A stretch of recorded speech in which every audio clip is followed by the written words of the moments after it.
দীর্ঘ ৭-৮ মাস ধরে প্রদেশ বিজেপি সভাপতি কে হবেন এ নিয়ে যে জটিলতা চলছে তার অবসান হতে যাচ্ছে বলে মনে করছেন বিজেপি দলের কর্মী সমর্থকরা। জানা গেছে, বড় ধরনের অঘটন না হলে প্রদেশ বিজেপির সভাপতির চেয়ারে বসতে চলেছেন প্রাক্তন সাংসদ রেবতী ত্রিপুরা। দলের তরফে এই নামটির পেছনে শিলমোহর দেওয়া হয়েছে বলে খবর। বিজেপির সংবিধান অনুযায়ী কেন্দ্রশাসিত ও রাজ্য মিলিয়ে ১৯ জন রাজ্য সভাপতি নির্বাচন হলে তবেই জাতীয় সভাপতি নির্বাচন হওয়া সম্ভব। সোমবার মিজোরামের বিজেপি সভাপতির নাম ঘোষণা হওয়ায় সব মিলিয়ে ১৫ জন সভাপতি নির্বাচিত হলেন। দলের লক্ষ্য ছিল তেলেঙ্গানা, ত্রিপুরা, মহারাষ্ট্র, পশ্চিমবঙ্গের মতো রাজ্যগুলিতেও সভাপতি নির্বাচন সেরে রাখা, কিন্তু তা করতে গিয়ে তেলেঙ্গানা ও ত্রিপুরার অভ্যন্তরীণ বিবাদে জড়িয়ে পড়ে দল, এমনটাই গুঞ্জন। এই পরিস্থিতি থেকে বেরিয়ে আসতে অবশ্য বিজেপির থিঙ্ক ট্যাঙ্ক গত কয়েকদিন ধরেই লাগাতার আলোচনা চালিয়ে আসছিলেন।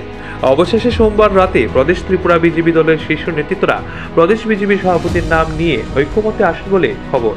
প্রসঙ্গত, ত্রিপুরায় রাজ্য সভাপতি হিসেবে কেন্দ্রীয় নেতৃত্বের অভিমত ছিল, যাকে প্রদেশ বিজেপি সভাপতি হিসেবে মনোনীত করা হবে তিনি হবে আরএসএস ঘনিষ্ঠ।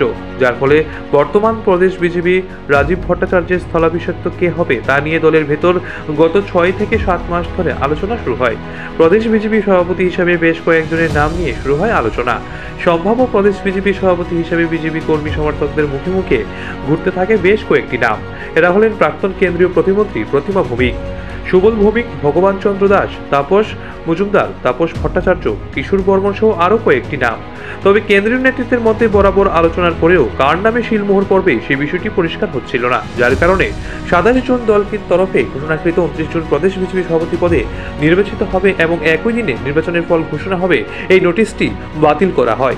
কিন্তু খবর, বিজেপি দলের তরফ থেকে যাকে প্রদেশ বিজেপির সভাপতি হিসেবে মনোনয়ন দেওয়া হবে তার নাম কিছুতেই স্থির হচ্ছিল না, তাই স্থগিত করে দেওয়া হয় ২৯ জুনের নির্বাচন।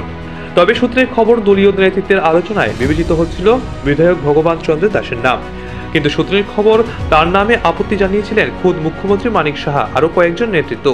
ফলে সভাপতি নির্বাচন অনির্দিষ্টকালের জন্য থমকে যায়। কিন্তু এই প্রদেশ বিজেপির সভাপতি মনোনয়ন নিয়ে জুট খুললে ঘন ঘন আলোচনা শুরু হয় দিল্লির কেন্দ্রীয় নেতৃত্ব এবং রাজ্য নেতৃত্বের মধ্যে।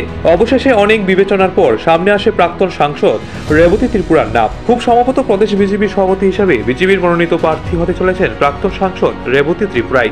বেশ কিছু ফ্যাক্টর সামনে রেখে প্রদেশ বিজেপি সভাপতি হিসাবে রেবতী ত্রিপুরার নামে শিলমোহর পড়তে যাচ্ছে, এমনটাই অভিমত রাজনৈতিক বিশেষজ্ঞদের। জানা গেছে, সোমবার গভীর রাত পর্যন্ত প্রদেশ বিজেপি সভাপতি নিয়ে রাজ্য শীর্ষ নেতৃত্বদের মধ্যে চুলচেরা বিশ্লেষণ হয়েছে। সূত্রের খবর অনুযায়ী মুখ্যমন্ত্রী ডক্টর মানিক সাহা নিজেই প্রদেশ বিজেপির সভাপতি হিসাবে রেবতী ত্রিপুরার নাম প্রস্তাব করেছেন। রেবতী ত্রিপুরার নাম প্রদেশ বিজেপি সভাপতি হিসেবে মনোনীত করার পেছনে বেশ কিছু যুক্তি সামনে উঠে এসেছে। প্রধান বিষয়টি হলো, রেবতী ত্রিপুরা যদি প্রদেশ বিজেপি সভাপতি হন তাহলে জনজাতীয় অংশের সংগঠনকে মজবুত করতে জনজাতি মোর্চার নেতারা বাড়তি অক্সিজেন পাবেন। পাশাপাশি প্রদ্যুৎ কিশোর দেব বর্মনকেও চাপে ফেলা সম্ভব হবে, কারণ প্রদ্যুৎ কিশোর এবং রেবতী ত্রিপুরার মধ্যে পারস্পরিক সম্পর্কে যে জটিলতা রয়েছে তা রাজ্যের মানুষ জানেন। বিগত এডিসি নির্বাচনেও রেবতী ত্রিপুরা মথাত সুপ্রিমো প্রদ্যুৎ কিশোরকে চ্যালেঞ্জ জানিয়েছিলেন। তাছাড়া বিগত এডিসি নির্বাচনে বিজেপির ফলাফল খুব যে খারাপ হয়েছে এমনটাও নয়। তাই আসন্ন ২০২৬ এডিসি নির্বাচনকে সামনে রেখে বিজেপির দল মাস্টার স্ট্রোক হিসেবে প্রদেশ বিজেপি সভাপতি দায়িত্বভার রেবতী ত্রিপুরার উপর দিতে চাইছে, এমনটাই খবর।